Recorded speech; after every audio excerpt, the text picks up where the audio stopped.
Hi guys and girls, and thanks for joining us again today for another Team LRF podcast. Today I'm joined by IFBB Pro and soon-to-be Olympian Darren Farrell. Darren, how you doing? I'm very good, thank you, and thank you very much for having me on. Pleasure, man. Thanks for coming on, mate. How does it sound, or how does it feel to hear those words? Soon-to-be Olympian. How does that feel? Very much surreal. It's not something that ever really expected or thought would happen. So it's still a bit of like when someone says it, I'm like, oh yeah, wow, Yeah, for sure. When you first started out in bodybuilding, was that the goal? Like, did you ever think, I'm going to go to the Olympia, or did you just sort of think, I'm going to try one show and see how it goes?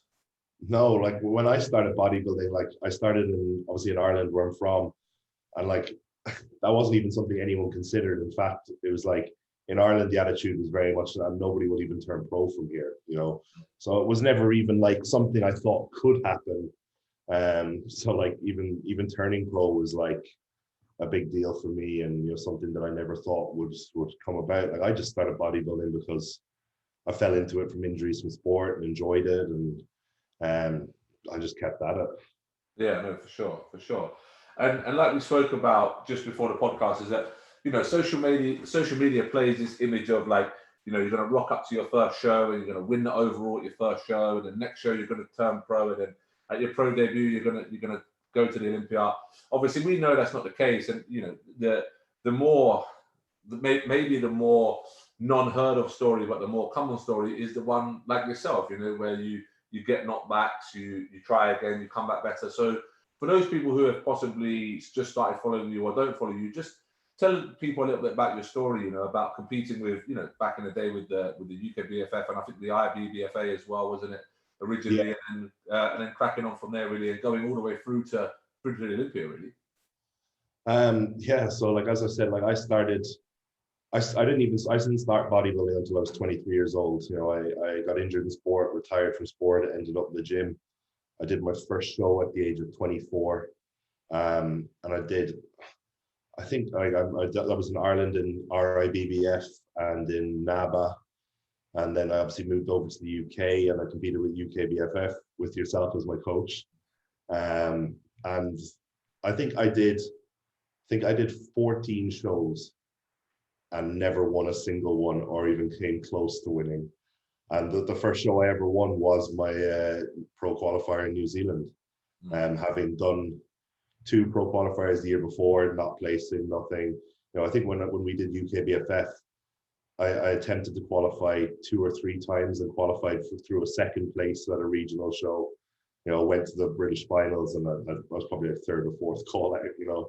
So for me, I guess I never had expectations of like going to the top. So it was just always doing one step better every show. That's always just the way I approached it. I had, I guess, the era from where I came through, that there wasn't those social media expectations of turning pro and stuff. So it wasn't something that was in my head. So I never really had that, to go for. For me, it was like I mean, when I worked with you, it was like, okay, if we can qualify for the British finals, that'd be amazing. That was the goal. Whereas now it's like people are talking about, they haven't competed yet, and they're talking about qualifying for the Olympia. Yeah, no, for sure. It changed massively, just because of the fact that more pro cards became available, and social media became more accessible as well. And as I said, people are so, like, they want to compete for the first time, and yes, they want to win, but they expect to win. I think now there's a difference. Like, they expect to go and they expect to win, and they feel that pressure of going to win. Where I think when we both started bodybuilding, it was more just we wanted to compete because it's what we loved and what we really enjoyed doing. Yeah, 100%. Like, as I said, for me, it was always just like, trying to be a little bit better. I always just looked at the next step. If I was a second call out, right, next show is if I can get a first call out, that's amazing. That's the way I've always approached it, even through my pro ranks. It's like, went into my pro debut, was like, okay, if I can get in a first call out, that'd be amazing, that'd be ideal. Unfortunately, it didn't happen. That British pro show, was it like 18 months ago or something, was my pro debut, and I think I was 9th or 10th, maybe even 11th. It was that bad, I don't even remember. So moving on from there, it was just the goal was still a first call out, and that's what I went into the season, was just if I could get a first call out, that would be me happy. That'd be a good progression. And the season actually obviously accelerated really fast with some top threes real quick out the bat, last year, which was great. And obviously then finishing off with your win. When you get so close to winning a pro show and go into the pinnacle, does that mindset change? Not really for me. I guess if I talk about the season a little bit more, it'll probably make a bit more sense when I explain it. This year, I actually didn't even know if I would compete. I kind of just wasn't in a great place with bodybuilding. I felt like I wasn't moving forward. I wasn't enjoying it, and I kind of had fallen out of love with training. So at the time, I had an application in for the Arnolds, and I only put an application in because I was like, I might regret not going for it, but I didn't even know if I wanted to compete.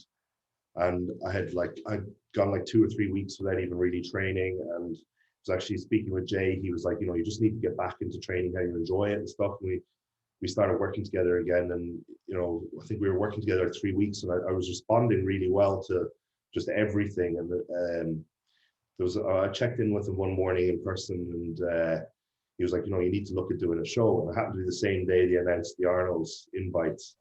And I was still like, oh, I don't know. And on the way home, I seen, I didn't get an invite. And I was upset, So then I was like, okay, obviously I still want to do this. So I had a look at the calendar, and I spoke to Jay, and I was like, Spain's on in 5 weeks. So he was like, let's just do it, So did a 5-week prep for Spain, and we went there, and I was very happy with how I looked and the feedback I got.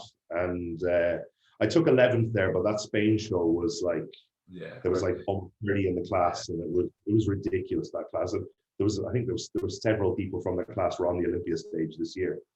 So, and I knew it was 5 weeks, so I wasn't my best. I knew I could be a lot better. I struggled to make weight for that show, so I knew there was quite a bit of body fat still to come off. So that night after the show, I looked at the calendars, and I was like, right, there's 2 shows back to back in Texas in 6 weeks' time. So I just literally that night I booked flights, booked it all, and just continued on prep for those. So going over there again, the goal was just like, okay, it's America, it's a big deal. This is like, this is how you can make a name for yourself or whatever. So we went over there with just the number one goal. Like, it would be ideal is if we could just crack a first call out or a top 5. That was kind of the aim going there. And then obviously getting in there, doing that, the first show, the Heart of Texas show, it shocked me, to be honest, because I was called out. I was center of the first call out for the whole thing, and everyone had me down winning the show. And in the end, I took 3rd place. Whether that's where I actually, looking back on it, I think I did deserve to win that show, but. And the 2 guys who placed above me had both placed like 2nd and 3rd in the previous couple of shows. They were coming into a good run, and they're both very good as well. So after doing that show, it kind of made it, like, my attitude towards it kind of changed. It was like, okay, maybe I could do this. Maybe I could like be getting a win or something. But I still went into the San Antonio show with the attitude of, well, it was still okay. I hope I get a first call out again. Otherwise, it would be like going from the high which we wanted to, and then just going straight back down. But fortunately enough, I went to San Antonio, and I improved again between those 2 shows, and took the win. Yeah, awesome. And then now the Olympia. So you mentioned that you fell out of love with training. Was there anything that, or also why do you think that happened? Why do you think you fell out of love with training? Just duration, or just the time, or what?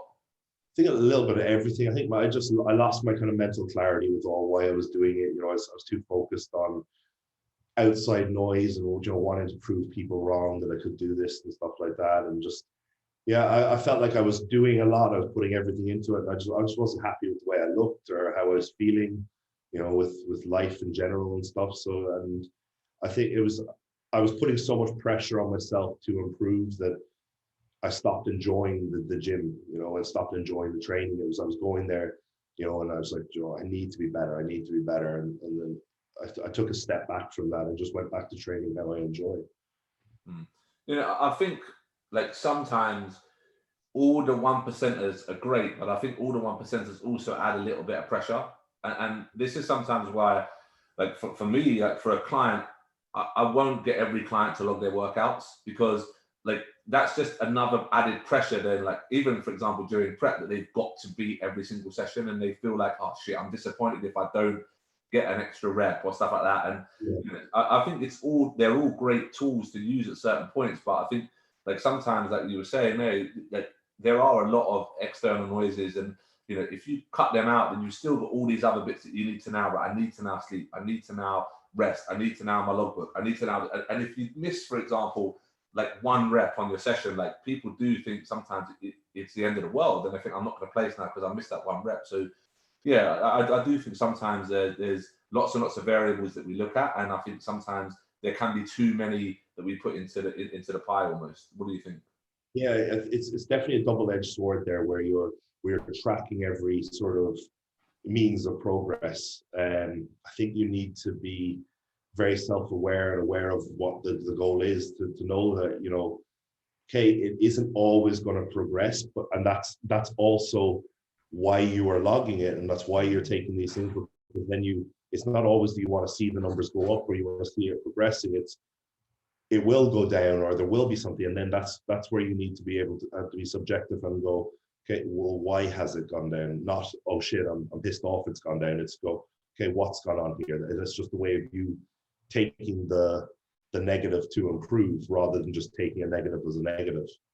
Yeah, absolutely. And I think sometimes when we get so involved, we almost disconnect from that, and we just say, right, we are like it's a negative, right? That's it. It's fucking shit. The workout's ruined, and you know, you just beat yourself up over like a rep or a kilo or something like that. And yeah, it is something. It's really hard as well, especially in this sport, because we do try and put our blinkers on, and sometimes those blinkers don't always pay us dividends, really. Yeah. So yeah, I think you can't lose sight of why you started doing it in the first place, which was, you know, you enjoy it. Like as we said, we both got into bodybuilding because we loved it, not because we wanted to, you know, become Mr. Olympia or anything like that, you know. And then somewhere along the line, I lost sight of that, and it was all about, you know, progression and achieving something, rather than just, you know, I'm actually doing this because I enjoy it. Yeah, no, for sure. So going into the Olympia, what expectations do you have? I know obviously we spoke about, like, you know, just going and enjoying the moment and being a little bit better. Have you set the bar about where you want to be? God, to be honest, I'm still kind of coming to terms of going to the Olympia itself. You know, I've had this conversation a few times, like, with Jamie and with Becky, like, because initially it scared the shit out of me, because I'm like, you know, this wasn't something I was expecting, and I'm not mentally ready for it. Or will I be good enough? And then it's like, well, you know, just getting up there is an achievement. So now it's like, okay, you're getting up there, you've already achieved something, so now whatever comes afterwards is just a bonus. You know, and being realistic with it, I don't have any massive expectations, you know, going into it, but you know, I feel like I could potentially be good enough to break a top 10 there.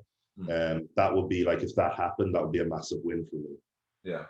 How many athletes from Ireland have ever gone to the Olympia? None. Oh, really? Yeah, no, I'm the first. Oh, awesome, man. That's incredible, though. So to be the first person from your country, in terms of everybody who's ever competed in bodybuilding from Ireland, has never, ever gone. So, man, that's incredible. I never knew no one had ever gone. Yeah, so yeah, like that's a massive achievement in itself, and that's where I kind of have to step back and appreciate what I've achieved this year, rather than just focusing on what's coming next. Yeah, and that's something I've been trying to do, and like at the moment, it's still so far away that it's not really something I'm just literally focusing on day to day at the moment, and you know, enjoying it. And is there anything happening? Have you got anything planned before the Olympia, or is it just going to be one straight show? I'm not fully decided yet. You know, I've applied to the Arnolds UK, because it's 7 weeks before, and I know that I'm someone who gets better once I'm in shape. So I feel like that's gonna, like, if we take, for example, this year going from Spain to America, I got considerably better. So I know that if I get like in show shape, that from there I find it easy to maintain condition, and I generally I eat into the show then, like I did this year. You know, cardio was pulled back for like the 6 weeks. Food was up by like 1,000 calories a day, and you know, and I continued to drop weight and get better. So we kind of know that I handle that sort of time frame well. So 7 weeks between those two shows would be kind of ideal for me, but obviously it all depends on circumstances leading into it. Yeah, sure. And is there anything in particular that you're really looking forward to? Are you looking forward to seeing people backstage? Are you looking forward to being part of the meet and greet? Is there anything that you're particularly like looking forward to the most? Well, I'm lucky enough that actually literally just after I qualified this year, I was at the Olympia in Florida. So kind of got to experience the whole event and kind of know what it's all about. So I think that will take away any of the kind of the butterflies going to this one, or the nerves a bit, like, of, because it's huge. Like, you don't realize how big it is and like how overwhelming it could be. So I kind of know what to expect now. So I think I'm just looking forward to being part of it, you know, and actually experiencing and feeling what it's like to get on that stage, knowing that like the best of all time have stepped on that stage.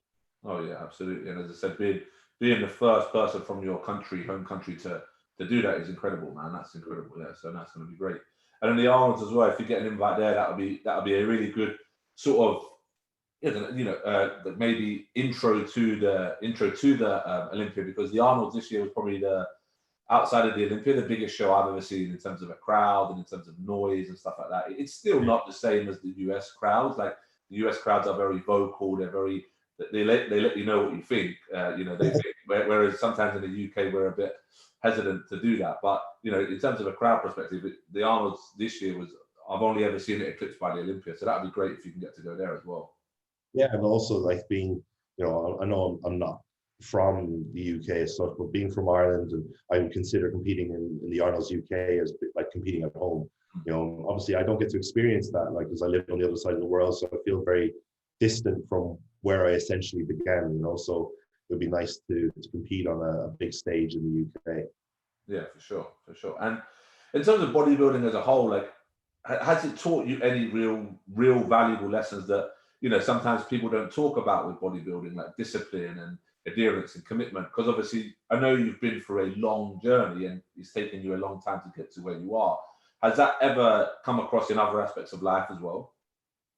Yeah, 100%. Like, I think my life and the way I conduct myself comes from my bodybuilding life. My routine daily, like the discipline I have. My days are structured so rigidly that it helps me be more productive in the rest of my life as well. Like, get up every morning at like 6:30 a.m. I come down and I do get in like my supplements, my water. I sit and I do work, or I do watch something educational, and do my cardio, do check-ins, go and train, and then I come back and I have a block for work again. So it definitely helps me be more productive across all areas of my life. Yeah, for sure. And you touched on it briefly there about being out in Dubai and being across the world from where you started. Obviously, it's quite cool now to be out in Dubai, but I know you didn't move out there when it was cool. So I obviously know what took you out there, but explain to the listeners and the viewers, like, why you actually went out to Dubai in the first place. Yeah, I've been out here now over 5 years. So I was living in Watford, just outside London, with my wife Becky, well, then girlfriend. We got married, or we got engaged, and just before we were due to get married, we sat down, we looked at things, and we couldn't really see a future for ourselves where we could thrive. Financially we weren't doing great, and this opportunity came up to come out here. So we initially came out here with the goal of, like, just working for 2 years, saving enough money, coming back to the UK, which was what a lot of people kind of did at the time. And we moved out here. We didn't have much. We barely had enough money to live by at that point, but we just worked hard. And the harder we worked, the more reward we got. And we fell in love with this place.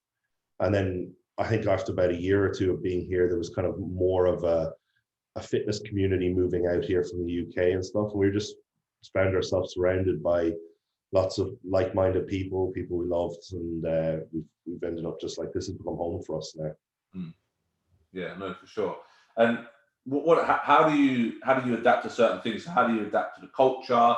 How do you adapt to weather conditions and stuff like that? the weather was definitely a difficult one at first. You know, we moved here it was August at the time, which was the hottest time of the year. And I'll never forget, like, we got dropped off at our apartment building we were living in. And I was like, oh, we walked down to the shop. It was about 100 meters down the road.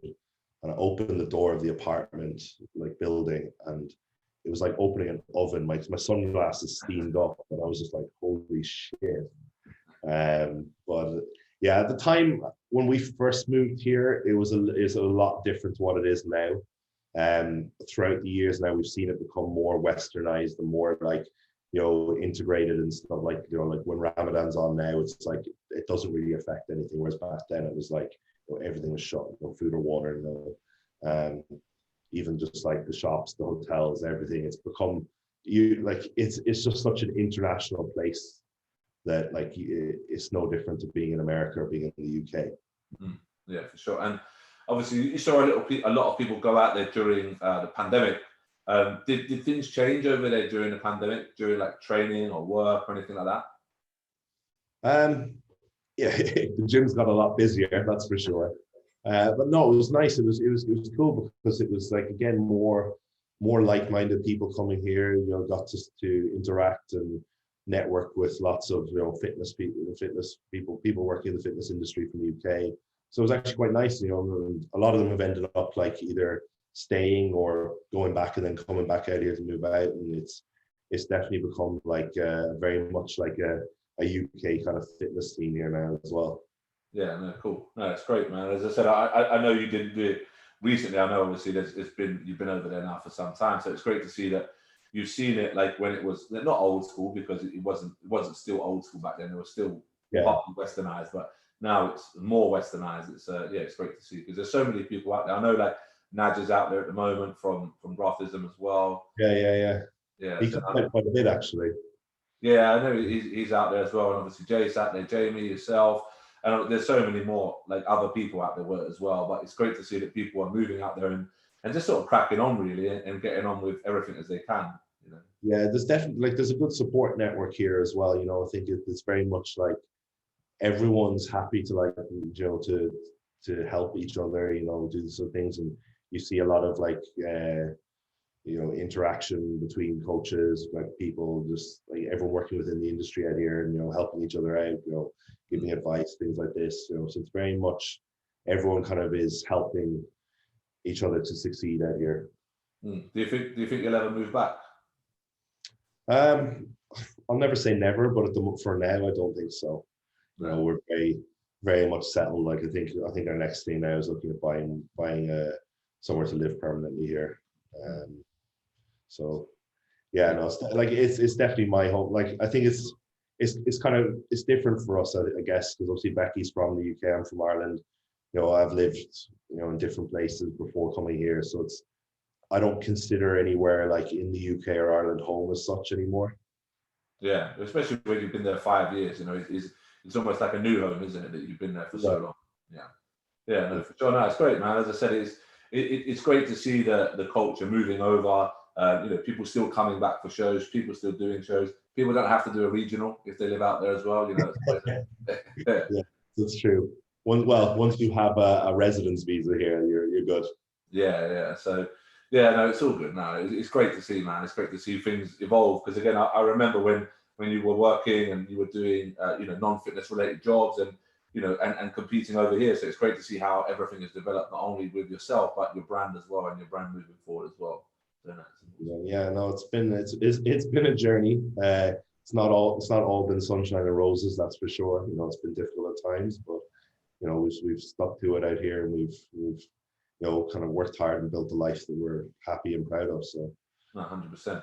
And if people want to contact you, Darren, for coaching or for posing or for advice, I know you do consults as well in terms of taking on clients as well. So how can they get a hold of you? Obviously the easiest way is through my Instagram, which is just Darren Farrell _IFBB Pro. You can contact me there, or you can go to my website, which is darrenfarrellcoaching.com, and yeah, there's all my information on that. Awesome. Darren, thanks ever so much for joining us, buddy. We really appreciate it. No, thank you very much for coming on, and yeah, it's been good to catch up. It's been too long. I know for sure, man. So take care, buddy. Cheers, thank you.